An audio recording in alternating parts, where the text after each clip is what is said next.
A filosofia estoica.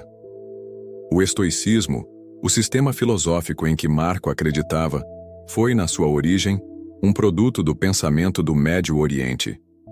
Tinha sido fundado uns 300 anos antes de Cristo por Zenão, oriundo de Citium, hoje Larnaca, em Chipre, e recebeu o seu nome da Estoa, ou Colonata, em Atenas, onde ele costumava dissertar.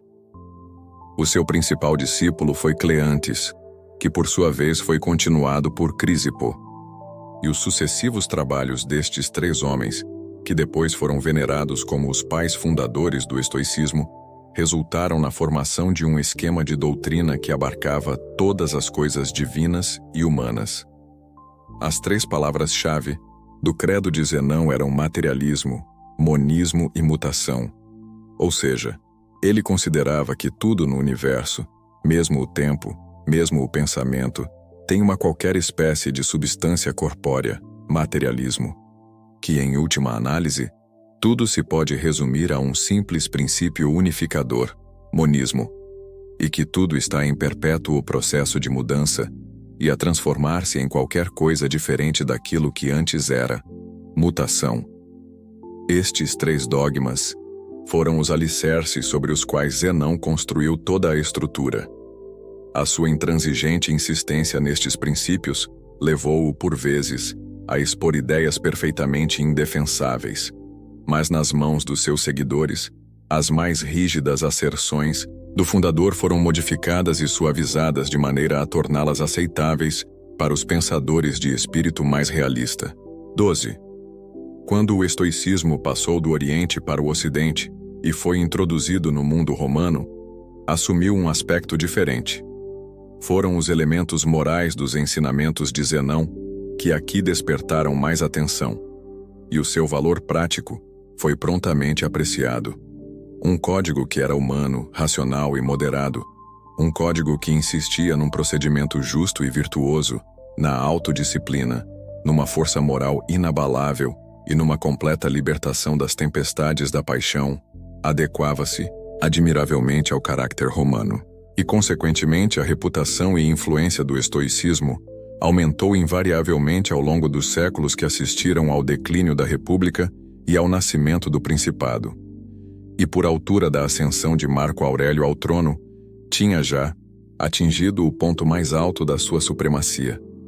As suas concepções e a sua terminologia eram agora familiares aos homens e mulheres instruídos de todas as cidades importantes do Império. Os estoicos definiam a filosofia como luta pela sabedoria, e sabedoria, por sua vez, era definida como conhecimento das coisas divinas e humanas. Dividiam este conhecimento em três ramos: a lógica, a física e a ética. Uma vez que o primeiro requisito para a procura da verdade é um pensamento claro e rigoroso, que por sua vez depende de um uso preciso das palavras e um vocabulário de termos técnicos, o estudo inicial era a lógica. Depois vinha a investigação dos fenômenos naturais e das leis da natureza. E esta estendia-se até a interpretação metafísica do universo, pois no esquema estoico, a física incluía o estudo completo do ser na sua tripla manifestação: o próprio homem, o universo criado à sua volta, e Deus. Por fim, colocado no lugar mais elevado e importante do sistema, vinha a ética, pois a verdadeira função da filosofia, o ponto para o qual convergiam todas as questões e ao qual estavam subordinados todos os ramos do conhecimento, era a própria conduta do homem, definida numa palavra: virtude. Como diz Diogênes Laertius, eles comparam a filosofia a uma criatura vivente. Os ossos e músculos correspondem à lógica, a carne à ética e a alma à física. Comparam-na também a um campo produtivo, do qual a lógica é a vedação circundante, a ética, a colheita que ela encerra, e a física, o solo. Convém resumir brevemente os seus ensinamentos sobre estes três pontos. A lógica. No sector da lógica, tudo o que o leitor de Marco Aurélio precisa de saber é a teoria do conhecimento dos estoicos e os meios de atingir esse conhecimento. No seu sistema, o conhecimento começa com impressões. que são produzidas pelo impacto das coisas ou qualidades sobre os sentidos. Depois fica para o poder do espírito o julgamento daquilo que os sentidos reportam, aceitá-lo como representação verdadeira da realidade objetiva ou rejeitá-lo como falso. A importância decisiva desta fase é repetidamente realçada por Marco. Algumas impressões, como é evidente, desencadeiam uma aceitação imediata e espontânea, como, por exemplo, a noção elementar de que o bem é benéfico e o mal prejudicial. Mas noutros casos a aceitação só vem depois de ponderada reflexão, e pode variar entre uma aprovação hesitante, tão fraca e vacilante, que apenas constitui uma mera opinião, e uma certeza categórica que só é produzida por uma chamada impressão arrebatadora. É uma impressão tão forte que, no dizer de um escritor, como que agarra o sujeito, 13, pelos cabelos e lhe arranca a aceitação. Contudo, mesmo uma impressão deste tipo pode ser de facto imperfeita ou enganadora, e consequentemente a sua aceitação, por muito segura que seja, pode ser errônea. Deve, portanto, ser, em seguida, submetida ao escrutínio da razão, único poder soberano que pode emitir o passaporte para a convicção. Por fim, esta convicção pessoal tem de ser verificada por comparação com a experiência dos tempos e sabedorias passados, e confirmada pelo veredicto geral da humanidade, e torna-se então conhecimento. Ao explicar estes 4 estádios, Zenão costumava ilustrar as impressões com os dedos da mão estendidos, a aceitação com a mão fechada, a convicção com o punho cerrado e o conhecimento com o punho firmemente agarrado pela outra mão. B. A física. Os físicos estoicos ensinavam que a fonte original do ser em todas as suas formas é uma certa substância omnipresente em todo o universo, que pode ser mais bem descrita como o espírito.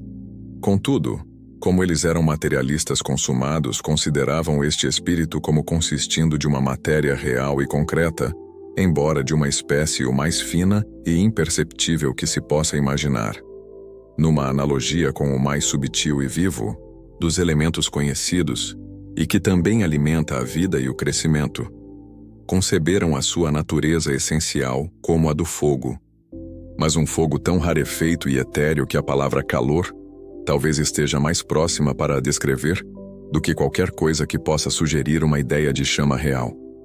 Este espírito fogo, que possuía consciência, objetivo e vontade, era simultaneamente o Criador e a matéria do universo.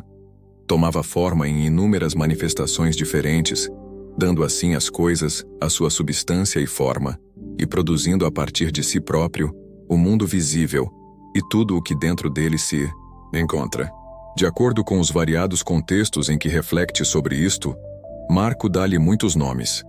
Quando fala da sua ação sobre o universo como um todo, pode chamar-lhe Deus, Zeus, natureza, providência, destino, necessidade ou lei. Como um dos elementos materiais da natureza, é fogo, ou ar, ou força. Em relação à constituição do próprio homem, torna-se alma, razão, espírito, sopro, ou, na linguagem técnica da psicologia estoica, a faculdade mestra. É importante lembrar que todas estas palavras são meros termos para designar o mesmo espírito fogo criador nos seus variados aspectos.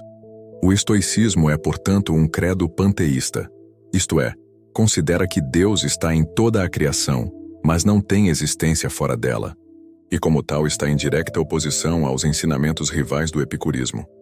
Epicuro, ao desenvolver as ideias de Demócrito, defendia que os únicos constituintes do universo são átomos e espaço vazio. Os átomos, em número infinito, estão em movimento contínuo e em alta velocidade no vácuo. E as suas colisões fortuitas produzem certas combinações que fazem o mundo tal como ele é em cada momento. Uma vez que este colidir incessante de átomo contra átomo no vórtice vai fazer nascer eternamente novas combinações e dispersões, a vida do universo continua a perpetuar-se infatigavelmente. É verdade que entre as infinitamente numerosas combinações possíveis, Algumas terão necessariamente de parecer como se fossem o resultado de um desígnio. Mas, na realidade, tal coisa, o desígnio, não existe, e tudo se deve ao acaso. O próprio Marco, em mais do que 14, uma passagem das Meditações, considera as implicações desta teoria alternativa. Haverá uma providência sábia ou apenas um amontoado desordenado de átomos? Pergunta ele. Mas apenas para concluir que, em qualquer dos casos, as questões morais com as quais ele se preocupa sairiam incólumes. Pelo que a ele próprio respeita, a sua convicção sobre a direção providencial do mundo não vacila. Para explicar o processo de criação, os estoicos confiavam na teoria da tensão. A partir do fato de que a maioria dos corpos se expandem quando aquecidos, conclui-se claramente que o calor exerce uma pressão. Por consequência, o espírito fogo, no seu estado primitivo de intenso calor e correspondente alta pressão, começa logo a expandir-se, e isto traz consigo um abrandamento proporcional da tensão. E daqui resulta que algum do fogo divino arrefece, se torna visível e se transforma no elemento mais humilde do terrestre fogo, e este, por sua vez, à medida que a tensão continua a baixar, condensa-se parcialmente em ar. E algumas porções de ar, por sua vez, solidificam, tornando-se água e terra. Nesta fase, entra em campo um movimento de sentido contrário. O calor vital contido nestes 4 elementos começa a afirmar a sua energia criadora e a materializar-se nas inúmeras formas e feitios que compõem o universo. Fisicamente, estas diferenciam-se de acordo com as proporções variáveis de fogo, ar, terra e água que contém. Noutros aspectos, a sua natureza depende do grau de tensão do fogo que os produz. Assim, num certo grau, esta força tornar-se-á nas formas orgânicas da vida vegetal, num grau mais elevado, nos animais, ou almas, sem razão, e depois disso nas almas racionais características do homem. Dentro destas categorias podem produzir-se tantas formas do ser, quantos os diferentes graus de tensão. Na tensão máxima, o espírito fogo adquire os atributos de uma alma-mundo, com a mesma relação com o universo que a alma individual tem com o próprio homem. A longo prazo, porém, virá um tempo em que esta energia em constante crescimento atinge um pico de intensidade que a torna devoradora da sua própria criação. Uma após outra, as diferentes formas e substâncias dissolvem-se de novo nos seus elementos originais, a água evapora-se em ar, o ar transforma-se em chamas, e finalmente o universo desaparece numa grande conflagração a que nada sobrevive, excepto o primitivo espírito fogo. Após o que, todo o processo recomeça. Os sucessivos actos de criação repetem-se, e o padrão histórico desenrola-se como anteriormente. E tudo isto se repete em infindáveis ciclos cósmicos alternados de criação e destruição. E como as leis eternas são imutáveis, depois de cada conflagração, tudo o que aconteceu nos ciclos anteriores tem de reproduzir-se uma vez mais até ao mais pequeno pormenor. Quanto ao próprio homem, ele é um microcosmos que reflete fielmente em si próprio o organismo mais vasto do universo. O seu corpo físico é formado a partir dos 4 elementos, e aquilo que o cria, que nele habita e que o controla, é uma partícula do espírito fogo omnipresente. Assim como este ígneo poder no seu estado mais elevado e mais puro, atua como alma do mundo, também aqui, residindo no corpo numa forma pouco menos etérea, ele desempenha o mesmo papel para o homem, criando e dirigindo a sua vida, os seus sentidos, os seus pensamentos e as suas emoções. É alimentado pelo sangue, e tem o seu 15 assento no coração, o principal centro do sangue. Daí que Marco se refira por 2 vezes à alma como uma exalação do sangue. Na hora aprazada, a natureza desfaz os elementos materiais que compuseram o corpo de modo a usá-los para outros fins, e isto é aquilo que conhecemos como morte. Quanto àquilo que acontece à ígnea partícula, os estoicos, como os cristãos, não são unânimes. Todos concordam que mais tarde ou mais cedo, ela terá de ser reabsorvida pelo espírito fogo original. mas havia diferenças de opinião quanto à altura em que isso acontece. A doutrina mais antiga, a que Marco adere, era que depois da dissolução do corpo, a alma continuava a viver nas regiões superiores do ar, e só era dissolvida de novo no fogo mundo na conflagração final. Eram estes os ensinamentos de Cleantes. Crisipo, por outro lado, era de opinião que só as almas dos bons e dos sábios preservavam a sua identidade pessoal até ao fim do mundo, enquanto que aos maus e aos ignorantes era concedido apenas um curto período de sobrevivência antes da sua reabsorção. Outros pensadores consideravam que, em todos os casos, esta reabsorção se seguia imediatamente à morte, e ainda outros acreditavam num estado purgatorial no qual a alma sofria um processo de purificação física e moral como prelúdio da sua reunião com a substância mundo. C. A ética. Os estoicos ensinavam que o fim principal do homem e o seu mais elevado bem é a felicidade. Na sua visão, a felicidade era alcançada vivendo de acordo com a natureza. Esta famosa frase é muito facilmente mal interpretada pelo leitor moderno. Não significa viver uma vida simples ou a vida do homem natural, e muito menos viver da maneira que muito bem queremos. Para apreender o seu significado, temos de nos lembrar que a natureza é uma das designações dos estoicos para o fogo divino que, além de criar todas as coisas, também as molda para os seus próprios fins. Assim, ela encarna a ideia que hoje nós exprimimos pela palavra evolução. O poeta americano que escreveu Alguns chamam-lhe evolução e outros chamam-lhe Deus ficou muito perto da maneira de pensar dos estoicos.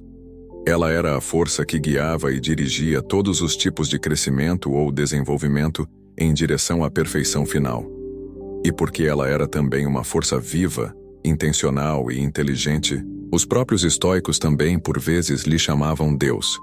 Viver de acordo com a natureza, portanto, não era uma máxima muito diferente da obrigação do Novo Testamento, sede vós os seguidores de Deus, e implicava um ideal igualmente sublime e uma disciplina igualmente espinhosa. Se quisermos uma definição mais precisa desta vida natural, Marco diz que ela consiste para cada criatura numa estrita conformidade com o princípio essencial da constituição dessa mesma criatura.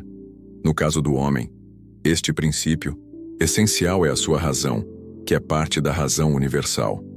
Desde que, portanto, ele siga esta lei racional do seu ser, aproxima-se da felicidade. Se se afasta dela, não a alcançará. A vida natural é de facto a vida controlada pela razão, e tal vida é descrita em resumo como virtude. É o significado de virtude que explica o dogma estoico que diz que a virtude é o único bem e a felicidade consiste exclusivamente na virtude. A razão diz-nos claramente que algumas coisas estão no nosso poder e outras não.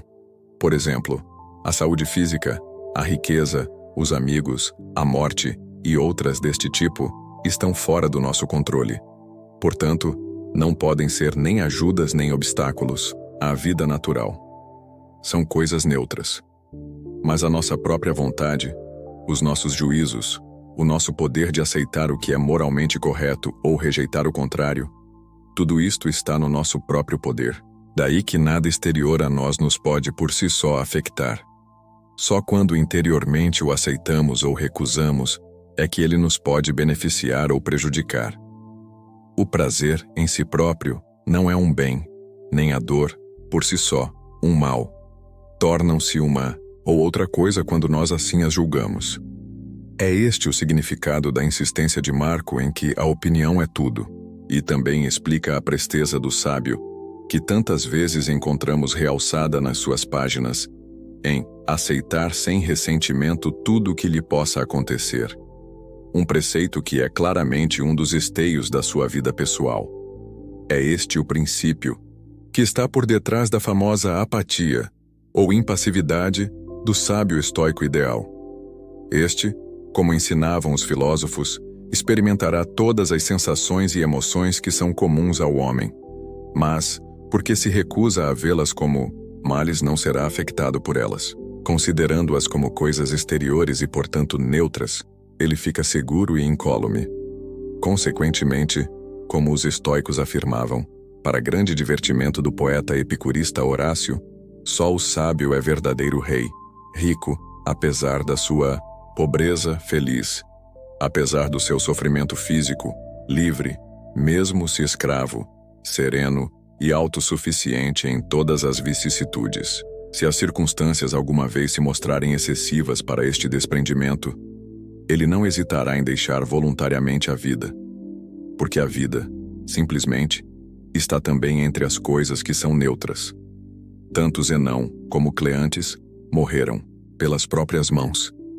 E nós vamos encontrar o próprio Marco mais do que uma vez entregue ao pensamento de que, em certas condições, fica melhor ao filósofo deixar a vida do que permanecer nela. Tão inequívoco como o dever do homem para consigo próprio, é o seu dever para com os outros. Uma vez que todos os homens são manifestações do Espírito Fogo Uno e Criador, a doutrina da fraternidade universal tinha um papel primordial no sistema estoico. O instinto racional e social é uma coisa inerente à constituição do homem. A bondade para com o seu semelhante é, pois, sua obrigação de todos os tempos. Tem de aprender a ser tolerante para com as suas faltas, descontar a sua ignorância, perdoar os seus erros e ajudá-lo nas suas necessidades. Para Marco, esta nem sempre era das tarefas mais fáceis. A própria frequência com que ele recorda a si próprio que a boa vizinhança é uma parte importante da vida natural, sugere que, na prática, ela, por vezes, constituía uma pressão sobre a sua capacidade de benevolência. Contudo, reconhece inteiramente que o homem é um ser social, feito para agir socialmente. Aceita o axioma estoico de que todo o universo é uma sociedade organizada, uma comunidade cívica na qual o divino e o humano residem juntos numa cidadania comum. Anteriormente, os cínicos tinham-na descrito como a cosmopolis, a cidade que acompanha todo o cosmos em extensão. Nas suas próprias palavras, o mundo é como se fosse uma só cidade. E assim como, para os atenienses, Atenas era a querida cidade de Cecrópse para o filósofo, o universo é a querida cidade de Deus.